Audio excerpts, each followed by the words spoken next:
Hi, everyone. Welcome to our second episode of Security Wars, the CMMC webinar series presented by Etactics and Rea Associates. We're going to get started here in about 3 minutes or so and wait for some stragglers to come in. So we'll get started at 2:03.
All right, well, it's now 2:03 Eastern Standard Time. So with that, we're gonna go ahead and get started here. Welcome to Security Wars, the second episode of our CMMC webinar featuring Etactics and Rea Associates.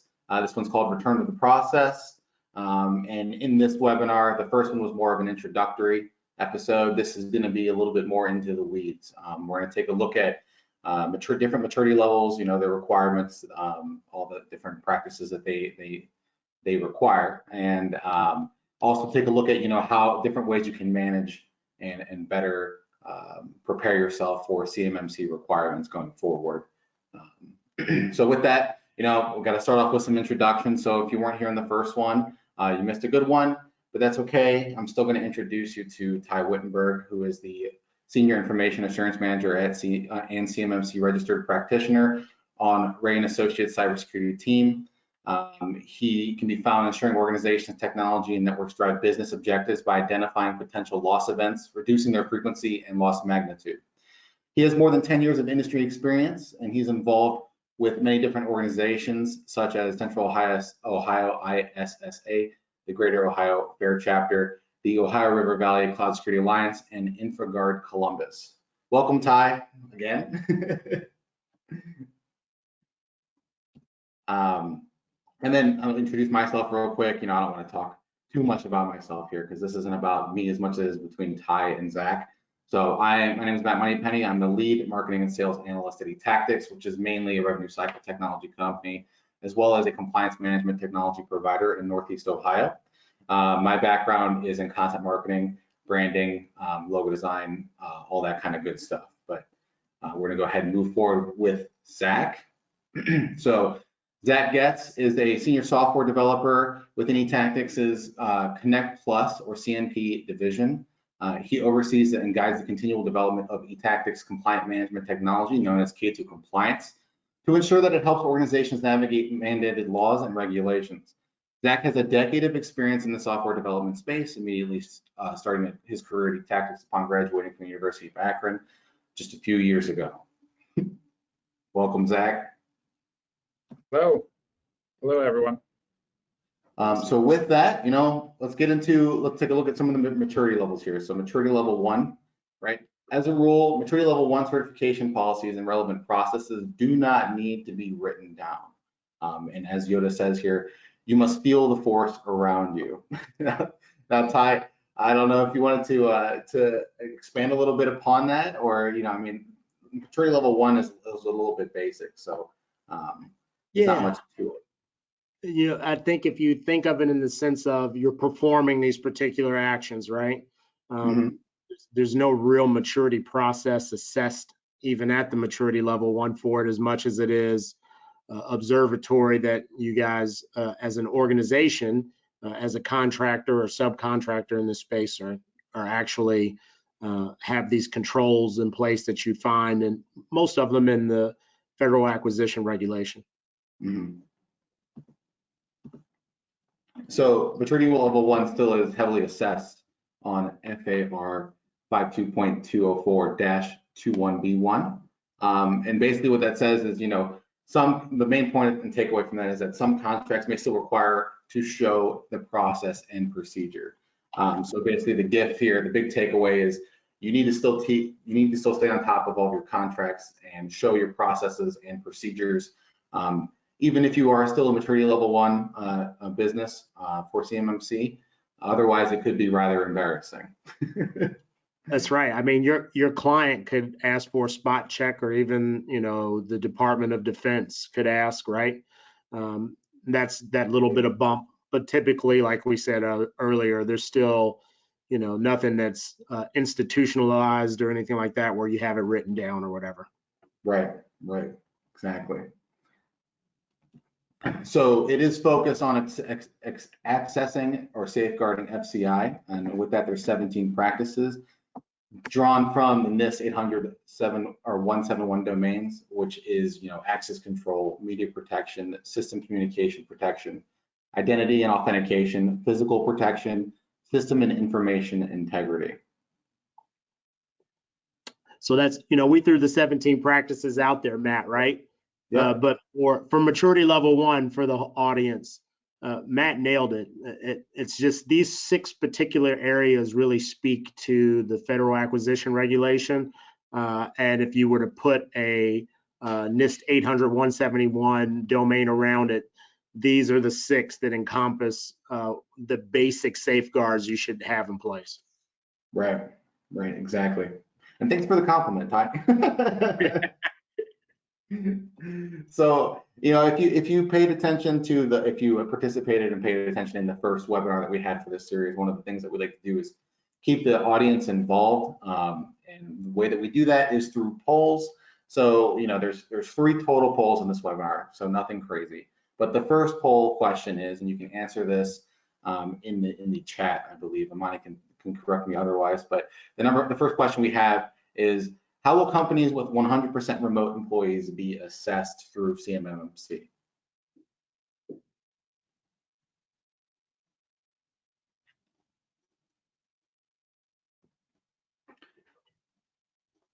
While this poll gets answered, I finally just finished all of the Star Wars movies. Again, I've seen them before, but I finally just finished all of them, and a perfect time to finish it was right on May 4th.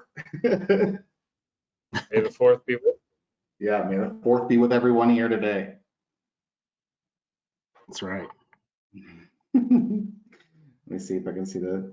So it looks like a lot of people are hoping to learn today. And we don't have anything in the chat yet, but if something pops up, I'll be sure to let you guys know. Okay. Yeah, it looks like 95% are not sure. And 5% are going to put their answer in the chat. So I'm going to be looking out for that. But in the meantime, Ty, do you know the answer to this question? So I will tell you, it all will begin with scoping the network and the system, right? So if you have X users that are remote and all of them have access to federal contract information, then their remote access becomes part of the scope as well, right? We don't have a pretty picture for this, but if you look at like a map of a network, and even though they might VPN or utilize some form of collaborative content management, if they are accessing that information remotely, that device, that process then comes into scope for maturity assessment. Right, yeah. And one of the main takeaways as well is, this is kind of an ongoing thing with CMMC. Like last time in the last webinar, we talked about the timeline it takes to implement all of this mandated material that the DoD is going through. And this is something that's going to be more fleshed out as they get to that point, right? So just kind of add on to Ty's answer there. All right, so with that, we're gonna break this up into two different spots. So K2 compliance, as I kind of mentioned earlier, is a solution that Etactics has developed with the help of Rea Associates. Put a scope on it from a CMMC perspective that helps manage that. And so with that, I'm going to share it with the senior software developer of the technology so that he can go ahead and present it. And what he's going to talk about and help show you guys how it helps manage CMMC. So I'm going to make him the presenter real quick, and then Zach, you should have the reins now. Awesome. Can you see my screen here? I do. Let me minimize that. Okay, awesome. So like Matt said, my name is Zach Getz. I'm the senior software developer over here at Etactics. What I'm going to be demoing for you today is K2 compliance, and I want to kind of show you where and how K2 compliance kind of fits in the CMMC process. So what is K2 compliance? K2 compliance is a tool for managing any business objective your organization kind of has, and kind of seeing that relationship between the objective and whatever framework or regulation your organization wants to be compliant with. So for some organizations, that's making sure that your business objectives and what you guys are doing from a compliance standpoint matches to be HIPAA compliant. Others, it's kind of following the requirements set out by NIST in the cybersecurity framework. And kind of what we're talking about here specifically is just kind of outlining what the DoD or the Department of Defense is kind of outlining in order to become CMMC certified. So kind of what K2 does, it provides you with a glimpse into what objectives you're compliant with and which ones you are not, right? It kind of documents where the evidence that you are doing the objectives you're saying are is located. It kind of lets you know how often those processes and those different objectives are being reviewed. And it'll also alert you when it's time to review them again. So kind of what we'll start out here is, if you see on the dashboard here, you have a high level overview of the things that you're doing and kind of which ones you're not doing.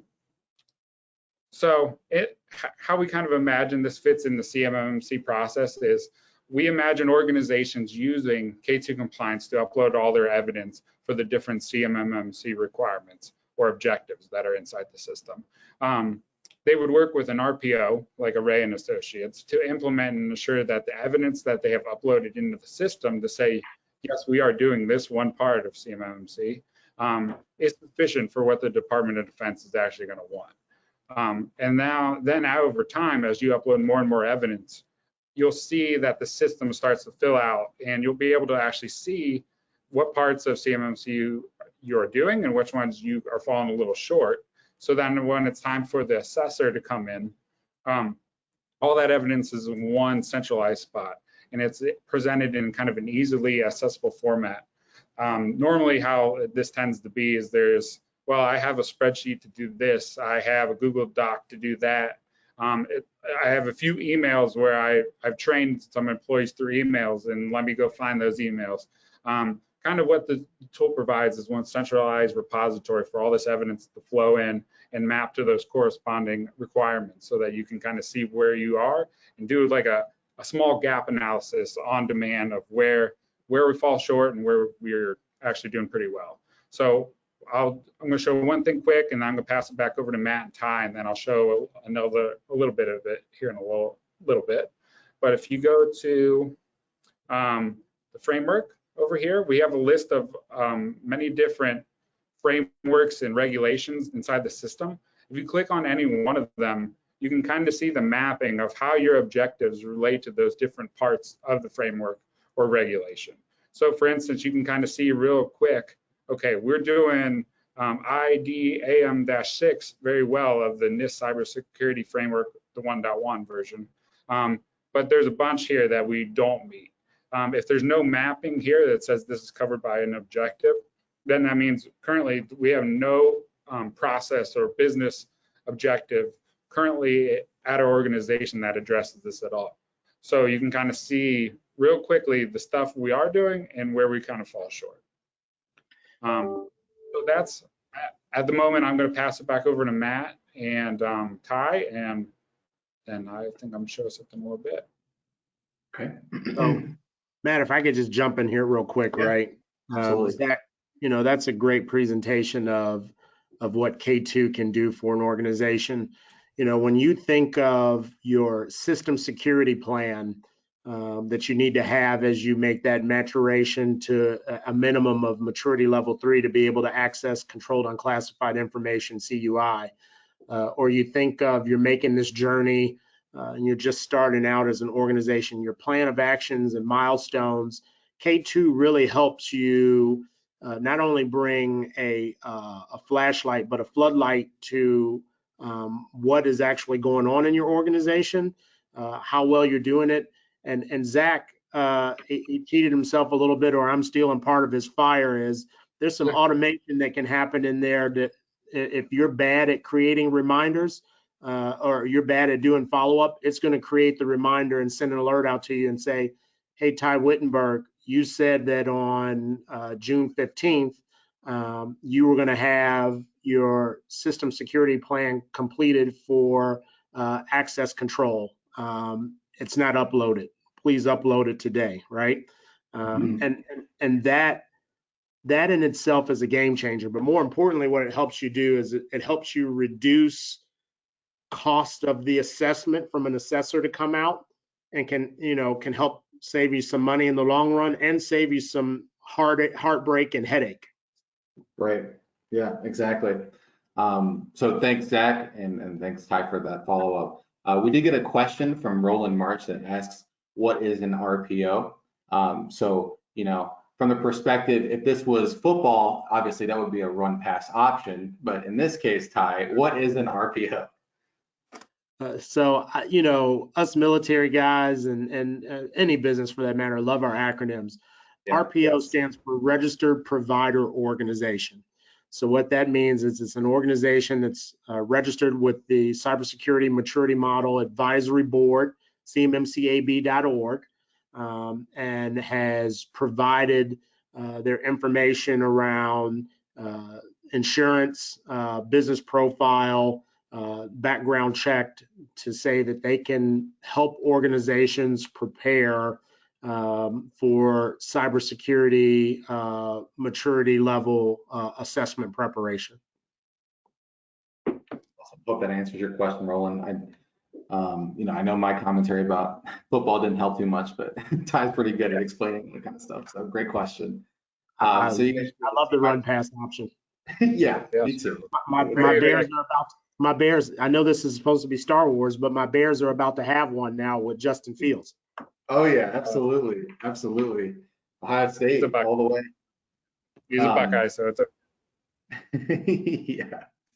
yeah. So to bring it back, so to dive back into the presentation, Zach, can you see my screen? Yes, I can. Yep. Okay, cool.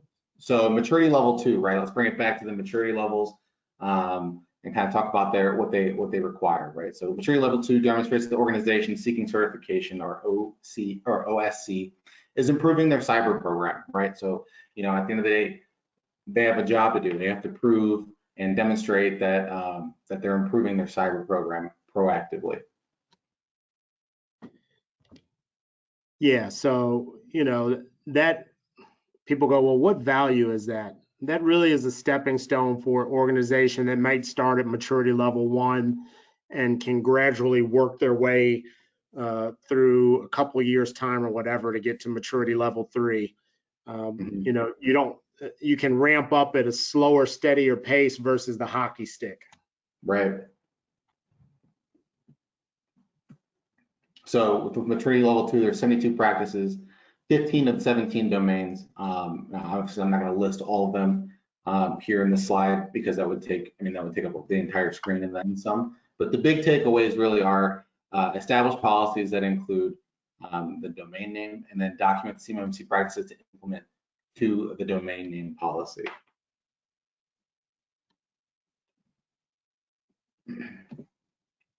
So with that, we're on our second poll question here. So the question for you is, how often do organizations need to be reassessed through CMMC? You should be able to see that. Yeah, can definitely see it. Cool.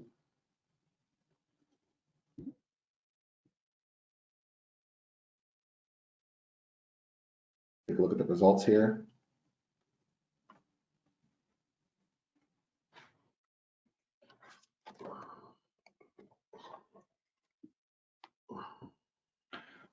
So it looks like 69% say every 2 years, 13% say every 3 years, and 19% say every 6 months. Ty, what's the correct answer here? Wowzers, every 6 months, boy, you guys are tough. Yeah, we got some hard-nosed CMMC people in here right now. Yeah, so the Department of Defense, they partnered with the advisory board because they realize that they're not great at being assessors. They're good at creating the policy and direction for the Department of Defense and organizations that do business with the government, but they, assessors, that's not their thing. So this third-party relationship allowed them to go, hey, we need a group of professionals that are assessors and can go out and, the whole motto of trust but verify. But the real answer to your question is every 3 years, you'll need to reassess under the maturity model as the rule currently stands. Could that change in the future? Sure. But right now, as it stands, every 3 years. Every 6 months, man, would be rough. Yeah, that would be a tough move. So it looks like, those 13% people that said every 3 years, you guys can pat yourself on the back. That's right. Momentarily, though, because, that could change, like Ty said, so we'll see. So, let's move on to the next maturity level here. So maturity level 3 is you're required to create or receive CUI, right? Yep. That's from a nutshell perspective. That's what it says. That's pretty funny. That's a good slide right there. Perhaps that's one of my favorite lines from the movie. Yeah, I thought it was pretty appropriate considering, if you think, in this particular sense, maybe Darth Vader is the DOD and you're on the rebel side and you think that they're treating you a little unfairly. So. Right. So there's 58 more practices, so 130 in total. Complies with FAR, encompasses all NIST practices from SP 800-171, covers all 17 domains in the CMMC. So we're starting to get a lot more comprehensive here with maturity level 3. Yeah, definitely. Obviously, I don't think we have a slide with all the 17 domains, do we? Forgive me for not remembering. We actually do. Look at that. I like it. Perfect timing. The 17 domains are access control, incident response, risk management, asset management, maintenance, security assessment, awareness training, media protection, situational awareness, audit and accountability, personal security, system and communication protection, configuration management, physical protection, system and information integrity, identification and authentication, and recovery.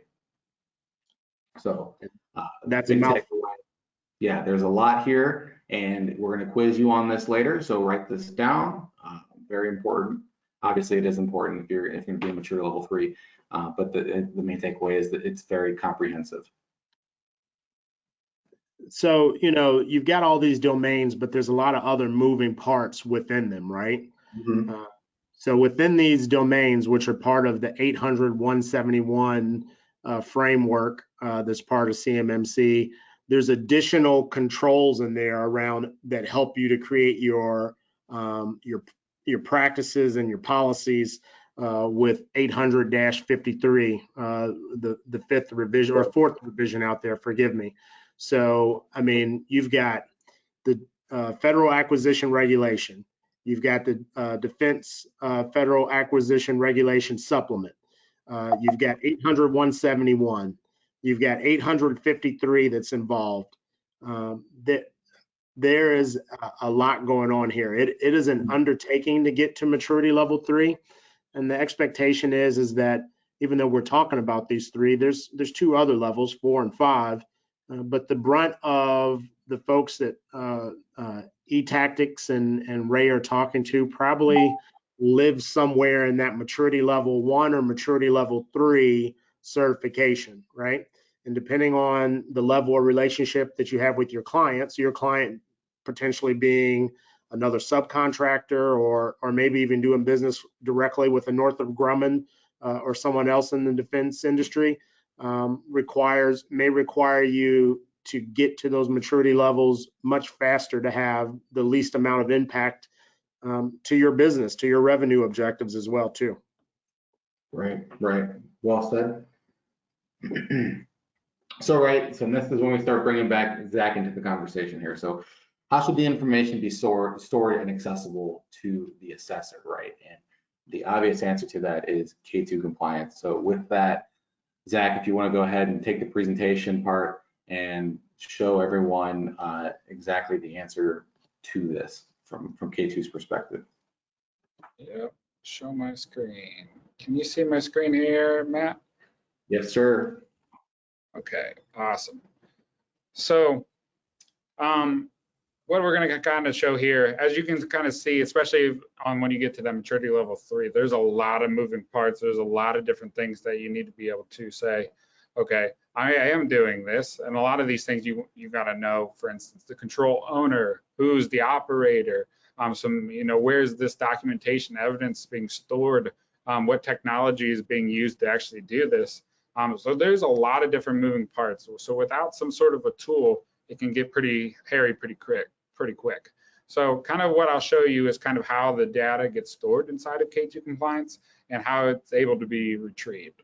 Kind of what we'll show here is you can go right on your home screen. There's also a table down here kind of outlining the things you're doing, not the things you aren't doing. But if we go into one of them that we are doing, let's go into incident reporting. You're kind of presented with a screen here. And from a real high level, you can see that this is one of our objectives that are met. You can see from the objective text, it says all workforce members are required to report any suspected information system security incident. And we have a little spot here where you can have some business specific guidance that kind of help you actually complete this objective. And it kind of says, each time that there is an incident occurs, an employee or supervisor is required to fill out the incident information request to document what happened and what parties were affected. We kind of see up here on the top that this is one that we want to review every 365. So that kind of means obviously that an incident is going to happen every 365. Those will happen all throughout. But we're going to review this process of how we document and ensure that we have evidence for this every year, at least once a year. And those obviously can be changed based on what the objective is. So if we come down here to the bottom part of the screen, we can see some related controls. So by us doing this objective means we're doing work towards some of these related controls. So we would imagine that CMMC would fall in these lines as well. And it's a simple process to map the CMMC requirements using the 800-171 back into here. So kind of what you can go inside the system is you can go inside here. So for the sample company, I can see every single time that we reviewed or audited this objective. So we can see that we did one yesterday. We're stating that this evidence is going to be good for 1 year. If I want to actually see the evidence, I click on it right here, and it kind of outlines and summarizes what we're doing. So it kind of says that all employees are provided a link to document any incident that arises. That information then will be stored securely inside of K2 compliance. So what we did is we took a screenshot of the form that each employee would or supervisor would fill out whenever an incident would happen. So you can click here, so you can see the evidence, and then what we would do, I'm not sure where that didn't open. I think it did on the background. I'm going to show the form anyways, but essentially what it does is that this is what, when you're being audited to actually become CMMC certified, they're going to need this type of information. They're going to ask you, okay, where's your evidence at? You know, who's doing this? How often do you review your policies and things like that? So kind of what we found was a lot of times that evidence is not easily accessible, and you actually may need to reach out to a lot of people to get that evidence. So what we kind of found was we kind of created this tool called information requests, where you can actually request information to users who are not, or to other workforce members or external parties that are not users of the system. And we actually have a little tool here where you can actually create and customize different forms that you can send out to gather that information. Here's what this one looks like. So what you would do is you'd set this link out on your website or somewhere that's accessible to your workforce. Every time an incident would happen, you would make sure you have the proper data points that you would want. In this case, for an incident, we want to know who's reporting the incident, kind of the status of the incident, who was, you know, what parties were affected, and any other relevant information. And once that employee fills that out, that data will automatically come back and relate to that objective, and it'll be uploaded to there as evidence. So now, once again, when you're getting assessed, and they say, well, can you prove that this incident response procedure that you guys have created actually works? And we use information requests in a variety of ways. So just to give one more quick example, let's say that you, one of your objectives is you want to train all employees on the HIPAA privacy rule. You're a healthcare organization and you want to ensure that all employees are trained on the HIPAA privacy rule. We have an objective in here, and part of one of our modules inside K2 compliance is called K2 Academy, where we actually use that same technology to train the workforce on the HIPAA privacy and security rule. So for instance, we'll send out one here. Down here on the same screen here, we know this is not met. We can see that we have 4 employees, and we've never trained any of these 4 employees on the HIPAA privacy rule. So what we're going to do is we're going to do this and let the tool kind of automate this for us. So what we'll do is we'll click Add Evidence. We don't actually have the evidence yet, so we're going to gather it. You just click who you're going to send it to. We're going to send it to Zach Getz. We're going to send him an email. Privacy rule. Thanks. I will send the request. It'll go instantly. You see on the dashboard now for one of the people, it's in progress, right? We're actively training one of our people, or one of our workforce members, on the HIPAA privacy rule. And if you come back over here, I'll have an email. Click to open it, and kind of how the HIPAA, how we have this module and this information request set up is you would watch a video, and we won't have to go through the whole video there. And then you're going to answer some simple questions. And at the end of this, what it'll actually do is it'll produce a certificate that you've completed it. You answered the right amount of questions that be compliant. And we'll upload that certificate automatically back into the system, and it can be retrieved at any point in time. And you can see that this is just one objective, and there's to Matt and Ty's point, there's for level 3, there's 130 different things going on at the same time. So having some automation to help you complete these objectives is going to be critical. And then also seeing, as you can start completing these different objectives, how it maps back to these different frameworks and regulations, so you can run that quick gap analysis and see where you're falling short and where you're doing well, is something that I think is going to be critical to just make sure that you're moving forward in the right direction, especially if you're going for a level 2 or level 3. That's all I got. That's awesome. Look, if I were to jump in on that, right, and I didn't want to talk while you were talking, Zach, right? But incident reporting is one of the ways that you start demonstrating when you move from maturity level 1. It's an expectation in maturity level 2, maturity level 3. And even though we're using HIPAA as examples here, because that's what we're showing you on the screen, what it would look like for you is it would have the domain, it would have the level, and then it would have the control. So in essence, if you were utilizing this for your CMMC journey, it would say incident response abbreviation, and it would say for level 2 incident response, establish an operational incident handling capability for organizational systems, which is 0.902. You'd be able to, like Zach demonstrated for you, log that information towards that, or demonstrate for security awareness training that your staff is taking the training out there. I don't know if Zach and team are going to create training for CUI, right? And not to steal anything from their fire, but if you use the National Registry or the National Archives training on safeguarding controlled unclassified information, you go through that training, it asks you a couple questions, it takes the certificate and it automatically populates it in the system. It eliminates a lot of that handoff of creating a checklist or a spreadsheet like Matt was talking about earlier, and allows you to automate some of these things. And once again, the biggest thing when you're going through this journey is the certified third-party assessor. There's going to be a cost for that assessment, right? And it's a pass or fail. It's not a, you did these things right, you didn't do these things so right, so you're still going to get to be maturity level 3 and get access to these proposals, right? The thought here is prepare yourself, minimize your scope, minimize the amount of time that the assessor has to go find information, demonstrate that you guys have built the culture and the memory, the muscle behind it. And this is just a great tool to document that journey, because once again, it is a journey. It is not a checklist function. Right. And you said in the last episode, Ty, you mentioned, it's a pass or fail. If they fail, they have to wait a certain amount of time, correct? And it's not a short time. It's like 6 months. So if you didn't have some of these in place, right, at a minimum, it's 90. You have to have demonstrated for 90 days that now you're doing it. So you can't say I failed and then tell the assessor to come back 7 days and we do it all over again. Well, no.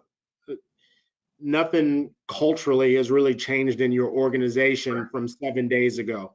Yes, you probably created a policy. Yes, you probably put a rule in K2 that alerts you, right? But I need to come back 90 days where I can have corroborative evidence that you're walking your talk. Mm-hmm. Yeah, and it's all about that evidence. So that's very, very true. So well said. Thank you, Zach. Also working with someone like a Rea Associates is going to help you, figure out what is the right evidence that you need, and working with that, that's a very difficult process as well. You can say, I have evidence that I'm training my employees, and maybe it's just that I have a simple checklist, that I talk to everyone, maybe that's not going to work in the long run. So yeah, it's kind of a handshake there. We're working to get that and make sure that the evidence you have uploaded is correct and will work when you go to get assessed.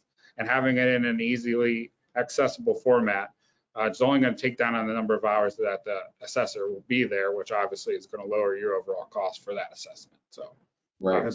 Bingo. Yeah, it's kind of like a 1-2 punch. Or to segue back to the presentation, it's like we're a Jedi council. So I do believe that I see a question. So this question, it says, we currently use a series of spreadsheets with different folks that have responsibility for specific lines in the spreadsheet. One challenge is knowing what's done and what's still left to do. It always seems like that for every question I ask, the answer I get is, let me check.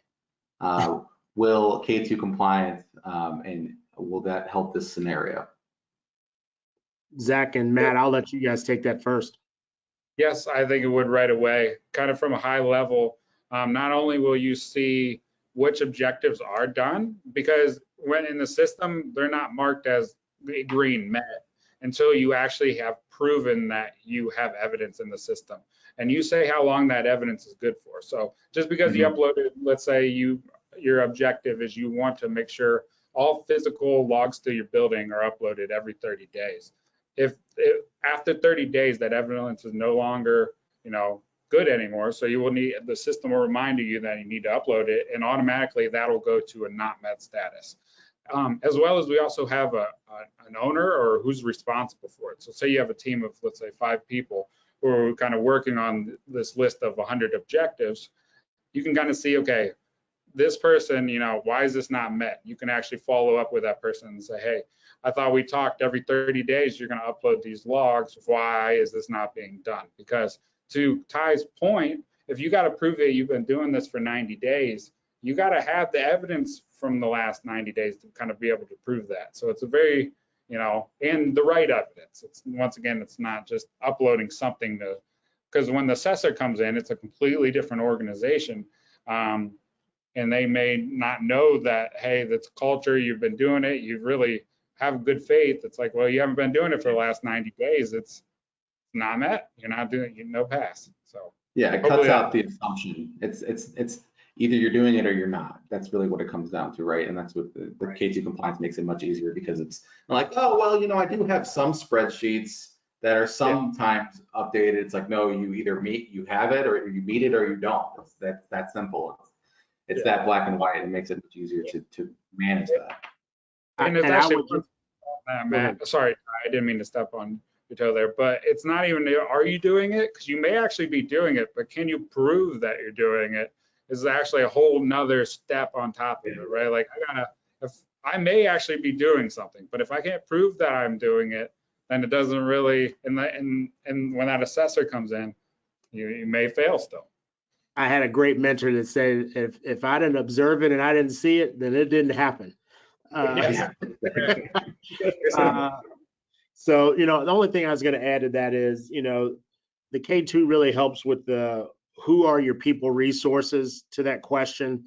It allows you as a leader to have, still maintain a little bit higher level to drive other business objectives, but to get granular when you need to, and identify if a person who is in charge is not doing those things. Your spreadsheets don't have any type of automation typically to them, unless you're utilizing some form of a project manager that you got to fine tune for this. This becomes very tailored and specific to the CMMC model and the journey, and can give you eyes on glass that,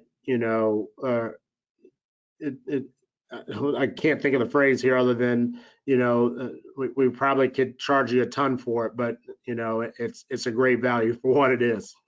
Yeah. Right. So, with that, let's go into we're in the home stretch here for the presentation. So, if you have any questions, start thinking of them now, because there will be a additional question slide here shortly. But it doesn't help, or it doesn't hurt to prepare a little bit early. So maturity level 3, right? You have to be performing. There are no open items. The organization seeking certification, USC, defines the needed resources, and the plan is resourced accordingly. Who are the people assigned to support all activities within the domain name, which would be the organization? Defined funding, which is budget, gaps, resources, specific tools are provided, stakeholder involvement in resource activities. So, Ty has a very good phrase that he likes to say when it comes to the head, the hand, and the heart, right, Ty? That's right. Right. Head, hand, heart. It's a really good book out there, right, around, do the people have the knowledge, which is the head part? Do they have the skills, the hands, and do they have the ability or the desire to carry it out, which is the heart? Heart tends to be probably some of the hardest things to do, right? But the reality is, you can go back and do some retraining to improve the skill set or improve the knowledge. But those are all elements of culture, right? And Matt, if I could add one thing in there, and I think this might have been my fault as we were talking about it. When we talk about domain name, we're really talking about those domains that we shared earlier, the 17, not necessarily your organization, but specifically around access management, incident response, the system, the physical security piece of it.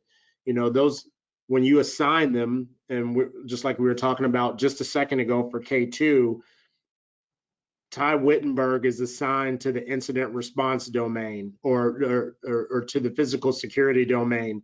And now you're getting alerted, Matt Moneypenny, that Ty Wittenberg has not uploaded the last 30 days of logs and the other ones have expired. You can be very specific and direct in your situational behavior impact conversation that you have with a person around the expectation is that we load these every 30 days. You don't have a cadence for doing that, and it puts us exposure of violating our agreement to the Department of Defense, as well as what we put in for our supplier performance risk system. We're not walking our talk. Right. I need you to make sure you put those in every 30 days. Right. Which I'm glad you said that and brought that up and expanded upon that, because we received another question where an individual says, one of our challenges is that as responsibilities change, such as like when people either move on from the job or change responsibilities in their titles, it seems like we always have to restart and pick back up from nothing. So how does this, or K2 compliance or Rea Associates, any tactics help with this scenario? So yeah, that's a great question, right? And Zach, I'll let you get into some of the things around K2, but I'll say, we apply a little bit of methodology like you would with Lean Sigma or Kaizen. I'm not saying that I'm a green belt or a black belt. I have some lean experience, right? But standing in the circle, right? And what you want to be able to do through your system security plan and stuff like that is identify those gaps with personnel. Because what we're really talking about is people, process, and procedures. And so people might change roles. It might not just be that somebody leaves the organization. You might promote somebody because they're doing a good job for you, but you haven't thought about the backfill of what happens beyond that particular point. I'm sorry, I'm gonna point this way. Zach is on the left on my screen, but Zach will talk a little bit more to that, but the alerting, right? It's not just one particular individual, it is the entire organization, and it is the responsibility, the governance, the leadership of the executive or the more senior leaders to ensure that those things are happening as well too. And this platform provides a tool for you to minimize those missteps that can occur through organic growth in the organization or through, this is horrible, but another mentor used to say addition by subtraction, if you terminate somebody, right? So, K2 will prevent that for you. But Zach, please, what did I miss there? No, so I would just add to it, kind of, if you remember it, kind of when I was walking through the presentation, there's that guidance section. And really the goal of that is when you have Rea and Associates or whatever RPO that you choose to go with, and they're walking with you and they're saying, hey, should be the process of how we're going to gather this evidence. And this is the evidence we actually need. A lot of that should be documented inside of that guide. And so whenever that objective expires and it's time to rework that objective, you can lean on Rea and Associates to kind of like look and see what they said the process was to do that. And hopefully it's simple enough where it says, go to this system, run this report, upload this report in there. So anyone can kind of fill in those gaps need be, because it's documented now. You see examples of when it was done previously. So just replicating that process, and hopefully you can fill someone in much quicker than it was. It's not like, well, we got to start from scratch again, because our process is documented there. Now, every year you may change that process slightly to stay up to date with the current regulations that are out there, but at least it's documented for people to follow. Yeah, I think if I put that in the language of manufacturing language, right? It's a standardized work process, right? Yeah. It is a clear blueprint and roadmap to how it's supposed to happen. If something happened health-wise for me, or I'm on vacation and it needs to happen, and you're the one who's receiving the alert, Matt's my manager or Zach's my manager, they can step in even if they haven't been doing it for the last year or the last 9 months, and they can go, okay, I go into the computer, I print X off, I turn it into a PDF, I return it back in this email, populates in the system, I go back and I look in K2, I'm green. Good to go. Right. Yeah, exactly. Yep. Good question. Love having the discussion, so keep them coming. So, with that, and, to kind of carry on to what I was just saying, we have another time for a poll. So now this is kind of to gauge whether or not you were paying attention to the presentation, and Ty did kind of mention this a little bit earlier. So if you were paying attention, you might have gotten this already. So did we include every maturity level in this webinar? That's your question. Yes or no? You'll find So the them. poll's open, so feel free to answer. And it looks like they're coming in, so keep them coming, guys.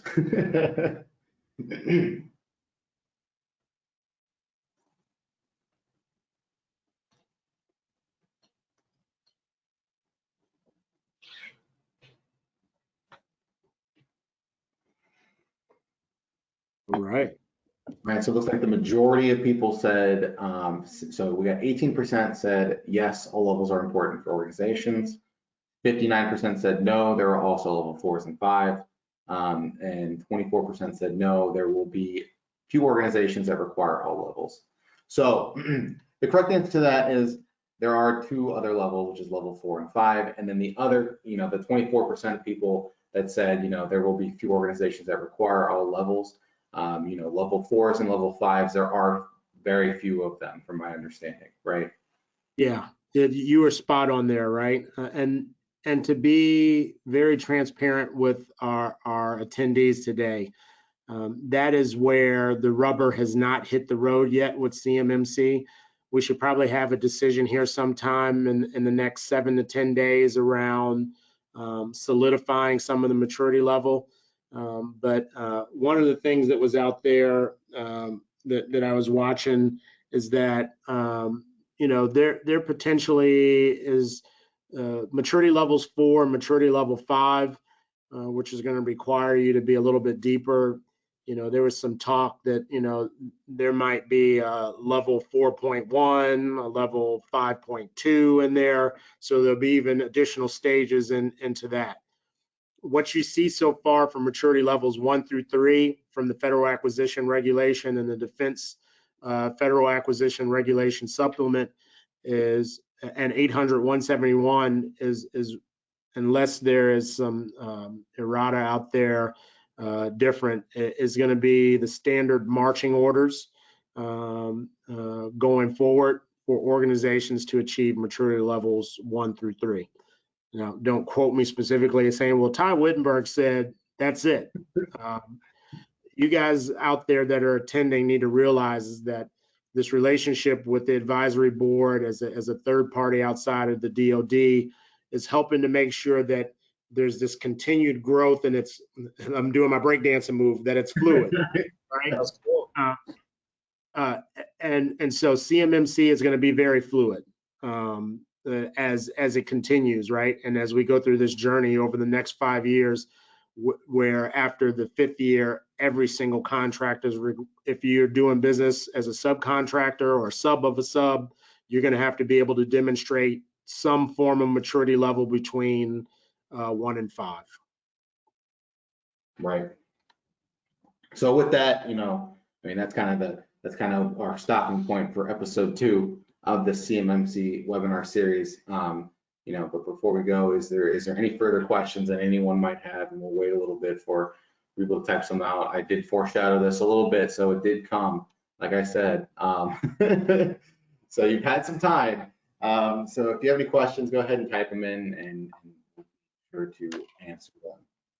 But while you're typing them out, I will say, we're having the last episode 3, Culture Strikes Back of Security Wars webinar series on June 2nd at 1:30 Eastern Standard Time, featuring Ty, myself, and probably Zach. JP is not going to be at this one, but he was the original guy slated out for this image, so we didn't change it out. He's with us in spirit, though. Yeah, exactly. He's like the Obi-Wan and the Yoda when they become part of the Force. Yeah, exactly. Right. He's still there. He's still with us all the way through this entire presentation, guiding us. All right. So it seems like all the questions have come through. So I'm glad that everyone asked questions throughout the webinar. To keep things nice and fluid. It was nice to bring up discussions and kind of get off of the presentation. And I just realized how dark my webcam has gotten because of the cloudiness outside. So I think I've been monitoring it a little bit, and now it looks like it's nighttime in my office. So I apologize for that. But It's the funny part about that, right? Is the difference between that's the way it was here about 2 hours ago in Dublin, Ohio. So yeah, right, exactly. And I'm up in Cuyahoga Falls. So before we officially end, if you attend, we are giving away an Instapot that is Star Wars themed. So attend the third one and you'll be eligible if you attend 1 and 2. And it cooks faster or cooks in 12 parsecs. So if you understand that reference, I appreciate that because I spent a lot of time trying to figure that reference out when I was making this graphic. So I hope that someone out there who's in the audience understands it. that's awesome. Yeah. Hey, everybody, thanks for joining us today. Yeah, other than that, stay tuned for the next episode. The webpage is up. So go ahead and enter your details and we'll see you then. But other than that, may the 4th be with everyone. That's right. 4th. All right. Thanks, everyone. Have a good one.